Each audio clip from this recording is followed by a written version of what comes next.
खबर छोटी हो या बड़ी मगर बेबाक होगी। हर खबर पर होगी पैनी नजर। आप देख रहे हैं बिजनौर दस्तक। आदाब, नमस्कार। खबर नजीबाबाद से। विश्व मानसिक स्वास्थ्य दिवस पर मेजर दानिश फारूकी ने किया छात्रों को संबोधित। मानसिक दृढ़ता ही सफलता की कुंजी। वर्ल्ड मेंटल हेल्थ डे के मौके पर बेस कंप्यूटर सेंटर में एक सेमिनार का आयोजन किया गया। गोष्ठी में मानसिक स्वास्थ्य के विषय में विस्तृत रूप से मानसिक स्वास्थ्य की चुनौतियों एवं समाधान पर चर्चा की गई। कार्यक्रम को संबोधित करते हुए मुख्य वक्ता और मुख्य अतिथि मेजर दानिश फारूकी, सहायक न्यायाधीश एवं महाधिवक्ता भारतीय सेना ने मानसिक स्वास्थ्य चुनौतियों और समाधान पर विस्तृत जानकारी देते हुए चर्चा की और छात्र छात्राओं के प्रश्नों के उत्तर भी दिए। सेमिनार में डॉक्टर मुजाहिद हुसैन ने अपने विचार रखते हुए कहा कि मन के जीते जीत है, मन के हारे हार। यदि कोई व्यक्ति अपने मन से ही हार जाएगा तो जीवन के किसी भी संघर्ष में सफल नहीं हो पाएगा। इसलिए मानसिक रूप से सुदृढ़ करने के हर उपाय करने चाहिए। आलोक कुमार त्यागी ने अपने विचार रखते हुए तनाव मुक्त जीवन जीने के उपाय बताए। साथ ही छात्रों को आने वाले भविष्य एवं शिक्षा के प्रति दबाव एवं तनाव मुक्त रहकर अपनी परीक्षाओं की तैयारी करने के टिप्स बताते हुए मानसिक स्वास्थ्य पर जोर दिया। साथ ही कहा, यदि आपके आसपास कोई मानसिक रोगी दिखाई दे तो उसकी हर संभव सहायता करें। कार्यक्रम में समाजसेवी मोहम्मद वाजिद, इस्लामी फंड नजीबाबाद के मैनेजर नफीस अहमद, एडवोकेट शैलेंद्र सिंह, ठाकुर नरेश, हवलदार डालचंद, शिक्षिका सालिहा परवीन, सुप्रीम कुमार इत्यादि ने भी अपने विचार व्यक्त किए। रिपोर्ट शहजाद नुमानी।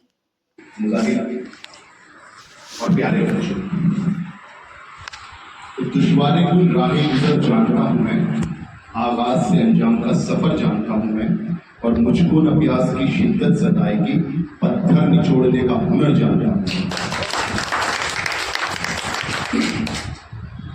आज जिस विषय पे हम यहाँ बैठकर चर्चा करते हैं, यकीन जानिए मेरा ये यकीन है कि सुप्रीम कोर्ट ने जैसे इन्वायरमेंटल की स्टडीज को कंपलसरी किया है, आने वाले वक्त में वो मेंटल हेल्थ को आपके कैरिकुलम का पर्टिकुलर पार्ट बने। बिल्कुल सही, क्योंकि ये वो चीज है कि जिससे सब ग्रसित है मगर चर्चा कोई नहीं। हमारा शरीर जब काम करता है और वो काम करने के लायक नहीं रहता है तो फिर हम डॉक्टर के पास जाते हैं।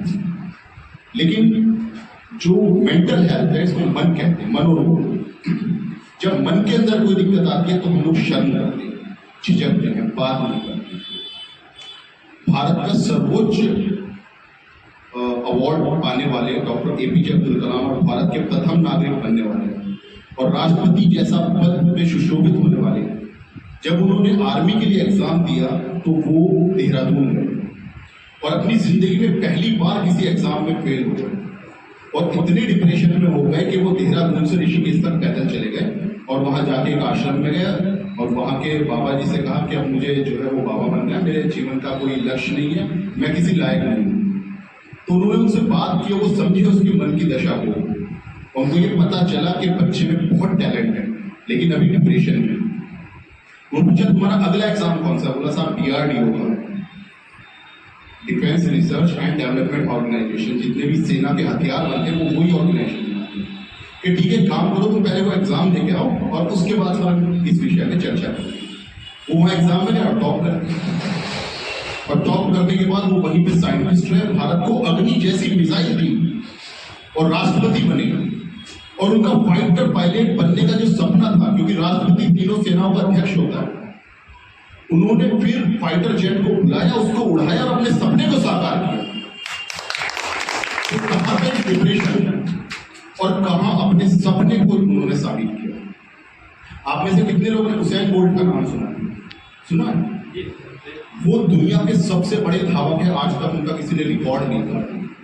मगर आपको पता है उनका एक पैर दूसरे पैर से 1 सेंटीमीटर छोटा है। मेडिकल साइंस के हिसाब से वो अच्छे रनर नहीं बन सकते, उनका फ्लैट फुट है, यानी उनके जो पैर का तलवा बिल्कुल सीधा है। फौज में अगर किसी बंदे का वो होता है तो उसको भर्ती नहीं करते, उसको कहते हैं आप बाहर चले। तीसरा, उनकी रीढ़ की हड्डी तिरछी है। ये सब कारण उनको आराम से जीवन व्यतीत करने के लिए मेडिकल साइंस के हिसाब से वो काफी, मगर उन्होंने अपनी जिद को पकड़ा, अपने स्ट्रेस को मारा और अभ्यास करके, प्रैक्टिस कर करके दुनिया के ऐसे धावक बने कि आज तक उनका रिकॉर्ड कोई